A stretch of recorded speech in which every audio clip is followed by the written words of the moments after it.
Bonjour mesdames et messieurs, bienvenue sur le studio de Sokolon Kedjou. Nous sommes sur le plateau de l'émission Kalan, votre émission de débat sur l'école scolaire, l'école dans la société. L'éducation malienne d'aujourd'hui ne fait pas la fierté de tout le monde, les raisons sont nombreuses et les causes sont diverses. Nous avons aujourd'hui sur ce plateau M. Tchidoumbia, professeur d'université, et le thème de ce numéro est « Réussir à l'école, est-ce réussir sa vie ?» Je rappelle que M. Tchidoumbia est fondateur du cabinet général de coaching, est fondateur et directeur général du cabinet de formation en coaching du nom de Kamit Coaching, 6 à Garantinabou.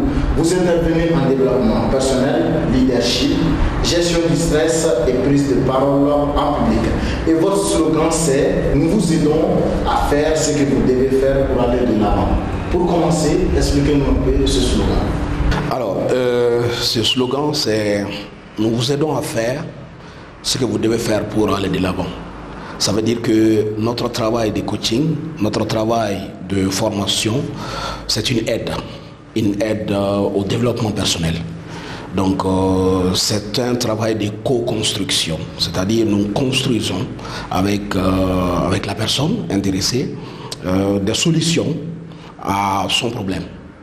Et il s'agit d'une certaine manière de lui apprendre à se débrouiller tout seul.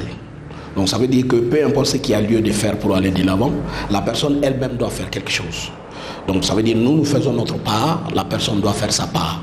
Donc notre travail ne consiste pas à faire à la place de la personne ce qu'elle doit faire pour aller de l'avant.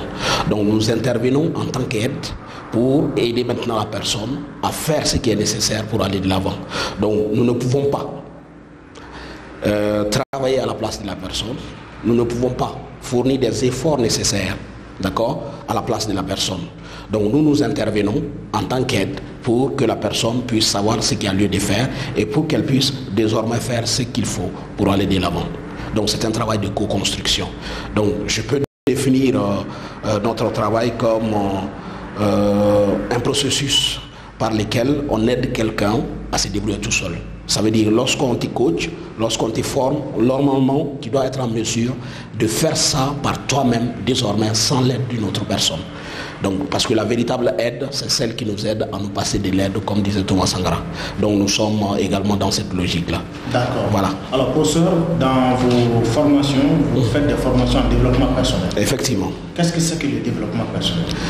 Le développement personnel, c'est quelque chose de très très facile à définir. Bon, je sais qu'il y a beaucoup de définitions.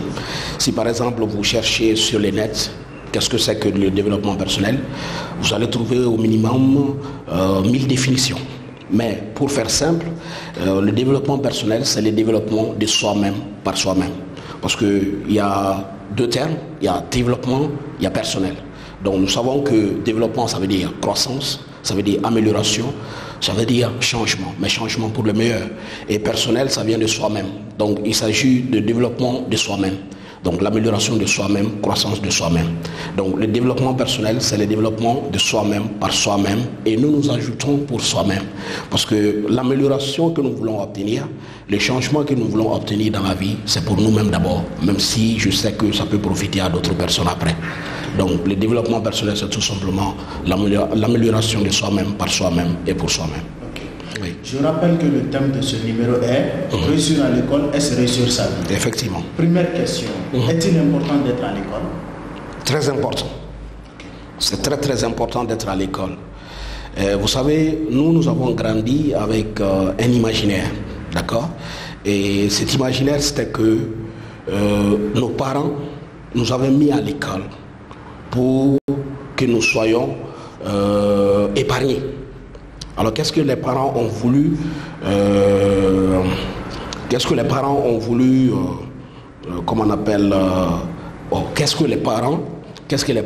ont essayé de faire, d'accord, pour nous?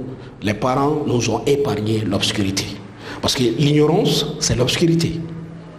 Nous disons même dans la langue de chez nous, en Bambara, on dit confiant et dibier, n'est-ce pas? Donc les parents nous ont épargné cela. Donc les parents nous ont épargné l'obscurité, les ténèbres, les abysses de l'ignorance en nous mettant à l'école. Donc nous avons grandi avec cet imaginaire. Je me rappelle quand on était encore à l'école fondamentale, on nous faisait réciter des poèmes en Bambara. D'accord? Et en bambara, un poème, ça veut dire poi. Donc on disait par exemple de réciter poi kalande, ne toye kalande, ne jamuye kalangunement, ne demsen toye haklinement, ne te cholo wa ne te bankalama, bao cholo e fouari, bangalama e kodombalier. Il y a un deuxième poème que j'ai gardé également, c'est qu'on disait poi ne faniche, ne baniche. Donc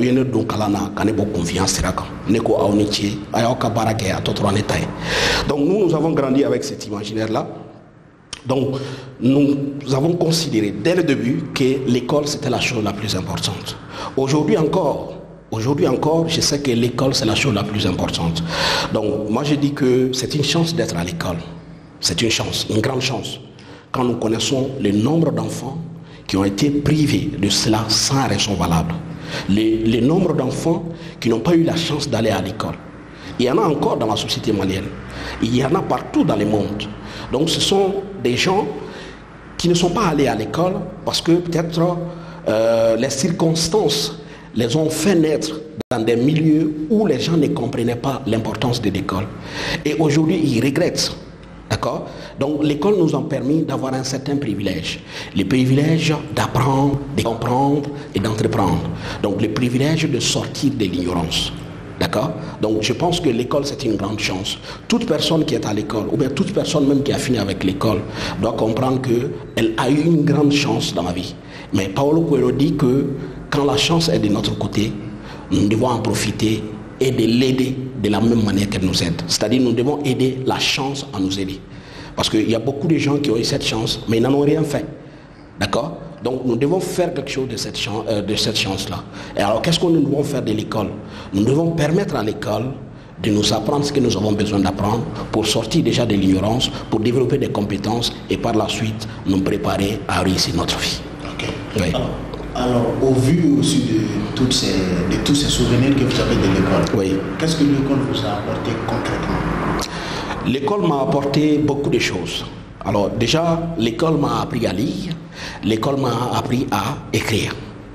D'accord? Et j'ajouterais que l'école m'a appris également à compter. Donc à lire, à écrire et à compter. Et par la suite, l'école m'a donné un diplôme. Un diplôme grâce auquel je suis entré dans le monde professionnel. Parce que le diplôme, c'est le ticket d'entrée. Mais il ne suffit pas d'entrer. Une fois entré, il faut faire des choses. Donc il faut se distinguer. Il faut créer la différence. Il faut être utile. Donc l'école m'a appris à lire, à écrire, à compter et par la suite à avoir un diplôme. Mais moi je pense que ce que l'école m'a donné de plus précieux que tout ce que je viens de dire, c'est-à-dire l'école m'a appris à apprendre par moi-même. Ça veut dire dans la vie aujourd'hui, je peux apprendre tout ce que je veux. Et pourquoi? Parce que j'ai été à l'école. Donc je pense que ce que l'école nous a appris à apprendre par nous-mêmes, c'est plus important que ce que l'école nous a appris. Ça veut dire quoi? Ça veut dire qu'on continue d'apprendre. Parce que beaucoup de gens commettent l'erreur de penser que le temps d'apprentissage se termine avec l'école. C'est pourquoi on voit au Mali ici des gens qui disent j'ai terminé. Les étudiants qui disent j'ai terminé parce qu'ils ont eu leur diplôme. Mais on ne termine jamais avec les études. Et moi je pense qu'on commence véritablement à apprendre lorsqu'on a fini d'apprendre à l'école. Donc ce que l'école m'a donné, c'est la faculté d'apprendre par moi-même tout ce que je veux. D'accord? Voilà. D'accord. Qu'est-ce que selon vous réussir à l'école? Alors pour moi, réussir à l'école, c'est déjà sortir de l'école instruit. Sortir de l'école instruit. Parce que il faut savoir que beaucoup de gens pensent que réussir à l'école, c'est avoir des bonnes moyennes. Mais pour avoir des bonnes moyennes, déjà, il faut avoir des bonnes notes. Donc, il y a des gens qui ne cherchent qu'à avoir des bonnes notes, qui ne cherchent qu'à avoir des bonnes moyennes. Et par la suite, ça leur permet d'avoir un diplôme. Et ils pensent avoir réussi à l'école après avoir obtenu un diplôme. Et moi, je pense que c'est important. Je sais que c'est important. Déjà, pour passer d'une classe inférieure à une classe supérieure, il faut avoir des bonnes notes. Il faut avoir des bonnes moyennes. Moi, j'ai cherché toutes ces choses-là. D'accord? Mais au-delà de ça, je pense que réussir à l'école, c'est sortir instruit. Et moi, je préfère la définition qui a été donnée par une référence en développement personnel qui s'appelle Napoléon Hill. C'est un Américain. Il dit que est instruit celui qui a développé ses facultés de telle sorte qu'il peut obtenir de la vie tout ce qu'il veut sans violer les droits d'autrui. D'accord? Donc ça veut dire quoi? Pour moi, quelqu'un qui a réussi à l'école, c'est quelqu'un qui a développé des facultés. Et moi je dirais qu'il a développé des compétences grâce auxquelles il peut obtenir de la vie tout ce qu'il veut sans violer les droits d'autrui. Alors qu'est-ce que nous entendons de la vie? De l'argent peut-être, du leadership, d'une forte comment on appelle, réputation, d'un respect envers les autres. D'accord? Donc tout ce que nous voulons obtenir de la vie, ce sont nos compétences qui nous permettent d'avoir ça. Donc ça veut dire quelqu'un qui sort de l'école avec des compétences qui vont lui permettre d'obtenir de la vie tout ce qu'il veut, sans violer les droits d'autrui. C'est quelqu'un-là, il a réussi à l'école. Même s'il n'a pas obtenu de bonnes notes, même s'il n'a pas forcément obtenu les meilleures moyennes. Mais quand il sort, d'accord, compétent, d'accord, c'est ça qui compte. Pour moi, c'est ça qui compte. Bon, c'est quelqu'un-là, il a réussi à l'école. Oui. Est-ce que celui qui a réussi à l'école est-il rassuré de réussir sa vie? Est-ce que celui qui a réussi à l'école est rassuré de réussir sa vie? J'ai dit non. Non. Alors, pourquoi j'ai dit non? Parce qu'il faut faire attention. L'école n'est pas la vie n'est pas l'école. Je sais qu'une fois qu'on a réussi à l'école, on a 1000 chances de réussir sa vie.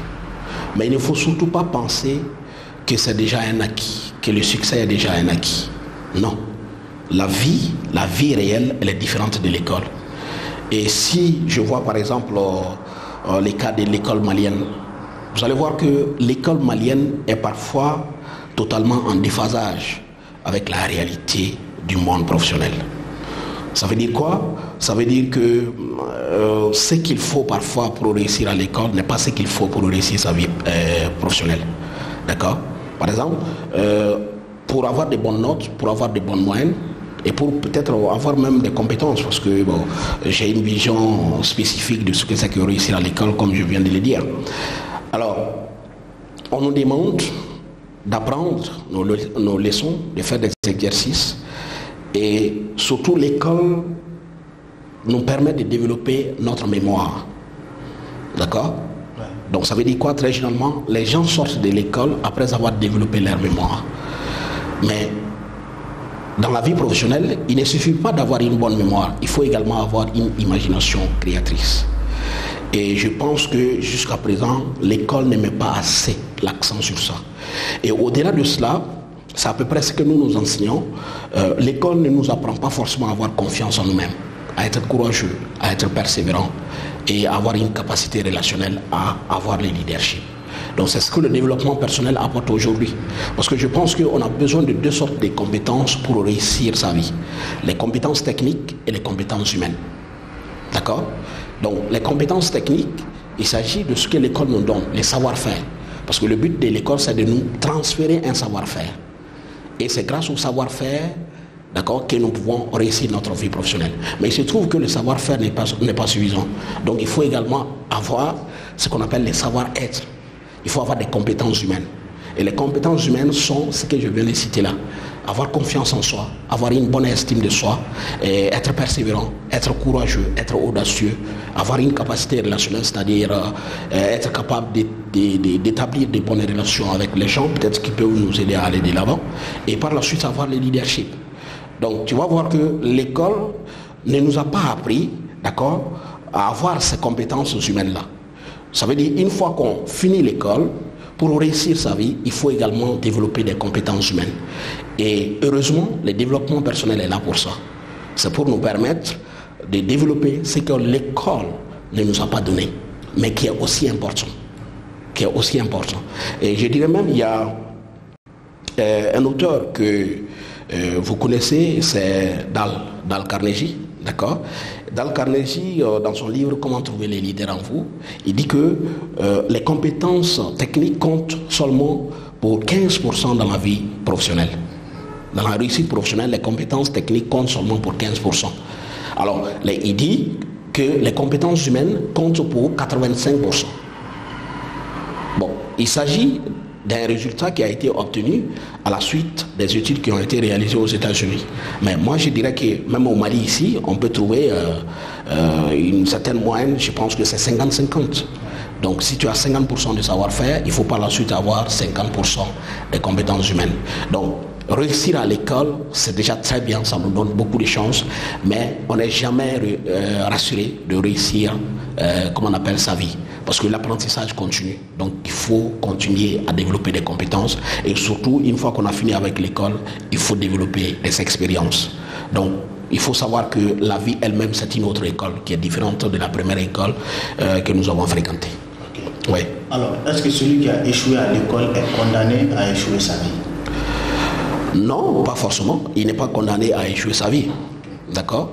Il n'est pas condamné à échouer sa vie. Si nous regardons par exemple dans la société malienne, ceux qui échouent très généralement leur vie, ce sont des gens qui ont fréquenté l'école. Ah, okay. Ce sont des gens qui ont fréquenté l'école, mais qui ne sont pas forcément sortis instruits. Ils sont sortis de l'école avec un diplôme, mais ils ne sont pas forcément instruits, selon la définition que je viens de donner. Donc, quand on échoue à l'école, je ne suis pas en train de motiver les gens à échouer à l'école. Échouer à l'école, c'est une mauvaise chose. D'accord? C'est pas bien d'échouer à l'école. Mais si jamais on échoue à l'école, parce qu'on ne réussit pas tout le temps, et parfois on prend le temps de comprendre certaines choses. Donc il y a des élèves qui échouent à l'école pour mille raisons. Donc certains échouent à l'école parce qu'ils n'étaient pas assez conscients de l'importance de l'école, ou bien parce que ce qu'ils avaient en eux comme talent n'était pas mis en valeur, ce qu'ils voulaient faire après dans la vie n'était pas en fait mis en valeur à l'école. Donc il y a beaucoup de raisons. Mais quand on échoue à l'école, on peut toujours rectifier le tir. Toujours. Et je pense qu'il y a des gens qui ont compris l'importance de l'apprentissage une fois qu'ils ont échoué à l'école. Donc il y a des gens qui se sont réveillés, donc ils ont eu un déclic. Leur prise de conscience est venue du fait qu'ils ont échoué à l'école. Donc c'est après avoir échoué à l'école qu'ils ont compris réellement que c'était important d'apprendre. Et ils ont appris dans la vie pratique. Parce que moi je pense que l'école c'est le lieu privilégié pour apprendre ce qui est nécessaire afin de développer des compétences. Mais ce n'est pas le seul lieu. Dans la vie de tous les jours, on apprend. Donc il y a des gens qui ont échoué à l'école, mais qui dans la vie ont appris des choses nécessaires, d'accord, à leurs projets, des choses nécessaires à leurs objectifs professionnels. Et finalement, ils ont réussi. Ils ont réussi. Donc personne n'est condamné à échouer sa vie parce qu'il a échoué à l'école. Okay. Voilà. D'accord. Alors le cabinet de coaching, Camit Coaching, utilise quel mécanisme pour rehausser le niveau ou même ancrer le leadership aux jeunes? Alors, je n'aime pas trop les techniques, d'accord? Les techniques d'apprentissage, les techniques d'amélioration personnelle, parce que parfois les techniques ça tue la créativité. Je pense que chacun doit trouver sa méthode d'apprentissage, sa méthode d'amélioration. Mais on enseigne parfois quelques techniques, ce qu'il faut faire pour changer, ce qu'il faut faire pour aller de l'avant, ce qu'il faut faire pour devenir meilleur. Mais ce que nous disons réellement aux élèves et aux étudiants, c'est d'apprendre à être responsable. La responsabilisation. Parce que le développement personnel, c'est une responsabilité personnelle. Ça veut dire quoi? Chacun d'entre nous est responsable de ce qu'il sait et responsable de ce qu'il ne sait pas. Chacun d'entre nous est responsable de ce qu'il sait et responsable de ce qu'il ne sait pas. Vous allez voir qu'il y a beaucoup de gens qui accusent les systèmes éducatifs, qui bien sûr est mauvais, qui bien sûr est obsolète. Donc c'est un système qui a besoin d'être réformé. Mais malgré tout, il y a des gens dans ces mêmes systèmes, il y a des gens qui apprennent ce qui est nécessaire pour aller de l'avant. Donc il ne faut pas rejeter la faute de son ignorance sur le système. Parfois c'est nous qui n'avons pas fait ce qui est nécessaire pour aller de l'avant. Moi je suis également le produit de ce système. Est-ce que je suis ignorant? C'est non. Vous également vous êtes le produit de ce système. Est-ce que vous êtes ignorant? Non. Ça veut dire quoi? Ça veut dire que le système est mauvais. Et c'est dur de s'en sortir quand le système est mauvais. Mais on dit que quand c'est dur d'avancer, seuls les durs avancent. Donc ça veut dire quoi? Chacun doit se responsabiliser. Donc si je suis ignorant, j'ai forcément contribué à cela. Si je ne maîtrise pas telle chose, j'ai forcément contribué à cela. Mais ici, nous aimons plutôt, d'accord, l'auto-victimisation. C'est-à-dire se considérer victime du système, se considérer victime du président de la République. Mais moi je pense que cette attitude, ça ne transforme pas l'eau en vin. Ça ne transforme pas les mille en bière. On a beau accuser les gens, d'accord, on accuse les gens, d'accord, de nous avoir mis dans certaines conditions et qui ont fait que nous avons échoué. Mais en fait, ça ne nous permet pas forcément de réussir. Donc il faut que chacun prenne ses responsabilités. Donc l'ignorance n'est pas une fatalité, même si le système est mauvais. Les gens sont négligents. Je trouve que les étudiants, les élèves sont négligents. Parfois, hein, je ne dis pas que tout est de leur faute. Parce que être responsable et être fautif, ce n'est pas la même chose. Être responsable, c'est être capable de choisir sa réponse à un événement, à une circonstance.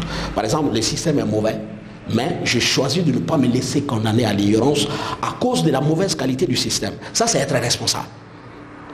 Et je pense que chaque élève, chaque étudiant est en mesure de faire cela. Donc, dans nos conférences, dans nos formations, c'est ce que nous essayons de dire aux gens. Soyez responsables. D'accord? Personne n'est condamné à l'ignorance. Et aucun système, aucun État n'est assez fort pour condamner un seul individu à l'échec s'il ne veut pas. C'est ça notre message. Okay. Oui. Alors, selon vous, quel est le secret de la réussite à l'école? Et je pense que le secret de la réussite à l'école, c'est déjà la préparation.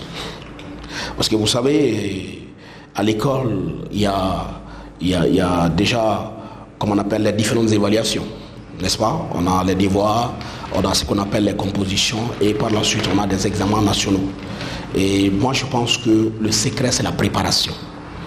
C'est-à-dire si on veut réussir à l'école, si l'on veut être admis aux différents examens auxquels nous devons participer, il faut se préparer.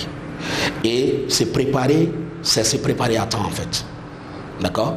Parce que je sais que ce qui est monnaie courante dans nos écoles, c'est surtout les bachotages. Et les bachotages, c'est quoi? C'est le fait d'attendre la dernière minute pour maintenant commencer à mémoriser des leçons. D'accord? Comme les Maliens disent, c'est le fait de bicher. Et je trouve que beaucoup de gens s'en sortent grâce à ça, grâce au bachotage.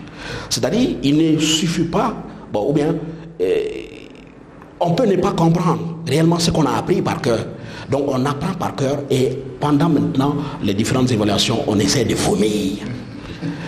Mais tu vas voir que ce sont des élèves et des étudiants qui oublient totalement ce qu'ils avaient appris par cœur une fois que les examens sont passés. Mais on n'apprend pas pour oublier.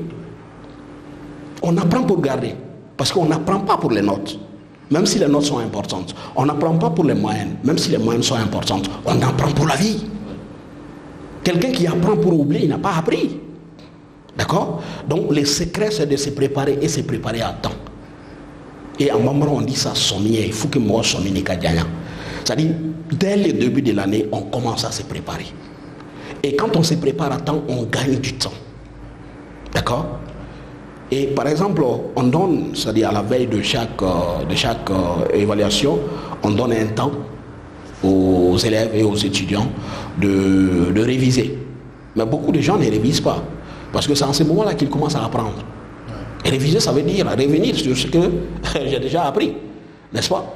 Voilà. Donc beaucoup de gens attendent qu'on annonce la date des examens, la date des compositions pour commencer à se préparer. Alors que dès le début de l'année, c'est-à-dire il faut faire au fur et à mesure. C'est ça le secret. C'est-à-dire dès qu'on donne une leçon, il faut l'apprendre. Dès qu'on donne un exercice, il faut le maîtriser. Et c'est travailler, mais travailler intelligemment. D'accord? Donc ça veut dire quoi? On sera prêt à affronter les épreuves. Parce que nous disons qu'il y a une formule du succès. La formule du succès, c'est préparation plus opportunité égale succès. Préparation plus opportunité égale succès. Et la préparation, c'est une préparation mentale, mais c'est également une préparation technique. Je me prépare mentalement à affronter les épreuves, mais au-delà de ça, j'apprends. Je maîtrise des choses avant les examens. Et l'opportunité, c'est quoi? Par exemple, lorsqu'un sujet tombe sur ce que tu as appris, c'est ça qu'on appelle l'opportunité. D'accord? Donc, prenons par exemple, donnons un exemple. Si par exemple, dans l'année, vous avez fait 10 leçons, on dit qu'on va vous évaluer sur les 10 leçons. Si vous maîtrisez les 10 leçons, vous avez combien de chances sur 10, d'accord, à avoir de bonnes moyennes ou même de bonnes notes? 10 chances sur 10. Mais imaginez si sur les 10 leçons, vous ne maîtrisez aucune leçon. Vous savez combien de chances sur 10, d'accord, à avoir une bonne note ou une bonne moyenne? 0 sur 10. Voilà. Donc la préparation, ça nous permet vraiment d'avoir cette chance-là. Parce que c'est cette opportunité que les gens appellent chance. Mais il s'agit ici d'une chance que l'on provoque indirectement. Quelqu'un qui s'apprête, quelqu'un qui se prépare, il se donne une chance de réussir. D'accord? Donc moi je pense que plus on se prépare, plus c'est facile de réussir. Donc le secret de la réussite à l'école, c'est la préparation. Et on se prépare avant. Tu vas voir que même dans le domaine du football, les entraînements, c'est la préparation. Mais est-ce que les équipes s'entraînent uniquement lorsque la date des matchs a été annoncée? Non. Elles s'entraînent tout le temps. Et c'est ça que l'étudiant et l'élève, c'est-à-dire c'est ça que l'étudiant et l'élève doivent comprendre. C'est-à-dire se préparer tout le temps. Même s'il n'y a pas de devoir, même s'il n'y a pas d'examen, même si on ne connaît pas la date de ces choses-là, il faut se préparer. Donc la préparation, c'est tout le temps, tous les jours. Et on ne sera jamais surpris par les devoirs, on ne sera jamais surpris par les compositions, on ne sera jamais surpris par les examens. Okay. Je crois que si ce secret existe, je crois que c'est le seul secret. Okay. Nous sommes à la fin de ce numéro. Votre dernier message à l'endroit de la jeunesse du Mali. Alors, mon message à l'endroit de la jeunesse du Mali, c'est que être jeune, ça a un sens. D'accord? Je pense que dans ce pays-là, il y a beaucoup de jeunes qui sont plus vieux que beaucoup de vieux. Parce que je pense que la jeunesse, c'est avant tout une mentalité. Être jeune, c'est déjà avoir une bonne mentalité. Être jeune, c'est être optimiste. Être jeune, c'est dire que je suis à un âge où je peux tout apprendre. Je peux tout refaire. C'est-à-dire, c'est comme si c'était l'âge où notre vie était encore en chantier. C'est-à-dire, c'est en construction. Et tant qu'on est en construction, il y a des choses que l'on peut revoir. D'accord? C'est-à-dire, tu construis ta maison jusqu'à un certain niveau. Après, tu prends ta copie, tu dis non, c'est pas bon. Ce n'est pas ce que je veux. Donc, j'essaie de refaire ça. Donc, quand on est jeune, notre vie est en chantier. Donc, je pense que la jeunesse, c'est l'âge où on doit être optimiste. Mais c'est l'âge également où on doit travailler. Pourquoi on doit travailler? Parce que déjà, on a la force de travail. N'est-ce pas? On a la force de travail. Donc, c'est maintenant, si on veut avoir une vie meilleure demain, si on veut réussir demain, c'est pendant la jeunesse qu'il faut préparer. Donc, il faut construire aujourd'hui, dans la jeunesse, la maison que l'on veut habiter demain. N'est-ce pas? Oui. Comme disait Serou Badian, quand on a chaud dans la case du voisin, on ne peut qu'aller dormir dehors. Mais quand tu as chaud chez toi, dans ta propre case, tu peux faire une ouverture au mur. N'est-ce pas? Pour que le vent puisse entrer. Donc il y a beaucoup de gens qui attendent que les autres construisent leur succès pour habiter ça. C'est-à-dire pour toi-même. C'est pour les autres maintenant que tu comptes. C'est sûr, le succès des autres que tu comptes. Et pourtant, tu as beau habiter le succès de ton frère, de ton papa, de ta maman, mais un jour ou l'autre, on peut te chasser. Ce n'est pas pour toi. Donc il faut que l'on apprenne dans la jeunesse à construire notre succès. On a la force pour ça. D'accord? Donc moi je pense que, bon, pour finir, la vie ressemble à 3 bananes. Il y a une banane verte, il y a une banane mûre et il y a une banane qui est pourrie. La banane verte, c'est quoi?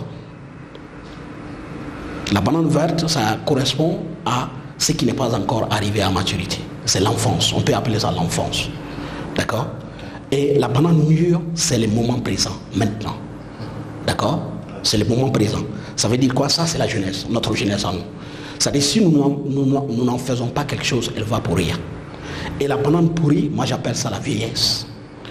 C'est-à-dire, ce sont les gens, bon, les vieux, normalement, les vieux et les vieilles, je crois que ce sont les gens qui ont plus de passé que d'avenir. Mais les jeunes ont plus d'avenir que de passé. Donc, lorsqu'on a plus d'avenir que de passé, on ne doit pas désespérer. Lorsqu'on a plus d'avenir que de passé, on ne doit pas être pessimiste. Lorsqu'on a plus d'avenir que de passé, on ne doit pas se coucher. Parce que l'essentiel est devant. Donc, c'est ce que je dis à la jeunesse malienne. Donc il faut que nous nous armions de courage, que nous nous armions de détermination pour réussir notre vie. Parce que déjà, c'est ça qu'on appelle le développement personnel. C'est-à-dire qu'il faut que chacun se débrouille pour s'en sortir. Et si chacun se débrouille pour s'en sortir, il pourra donner exemple aux autres pour s'en sortir. Et au fur et à mesure, on pourra lutter contre la pauvreté. Un pauvre ne peut pas aider les pauvres. D'accord? Voilà. Merci. Nous sommes à la fin de ce numéro de l'émission Kalam. Nous avons reçu M. Djidouya, professeur d'université, fondateur et directeur général du cabinet de coaching Kamit Coaching, cabinet spécialisé dans la formation en leadership, en gestion de stress, en développement personnel. Le thème de ce numéro était réussir à l'école, est-ce réussir sa vie? L'émission Kalam, nous parlons de l'école malienne. Un grand merci à nos téléspectateurs. À la prochaine.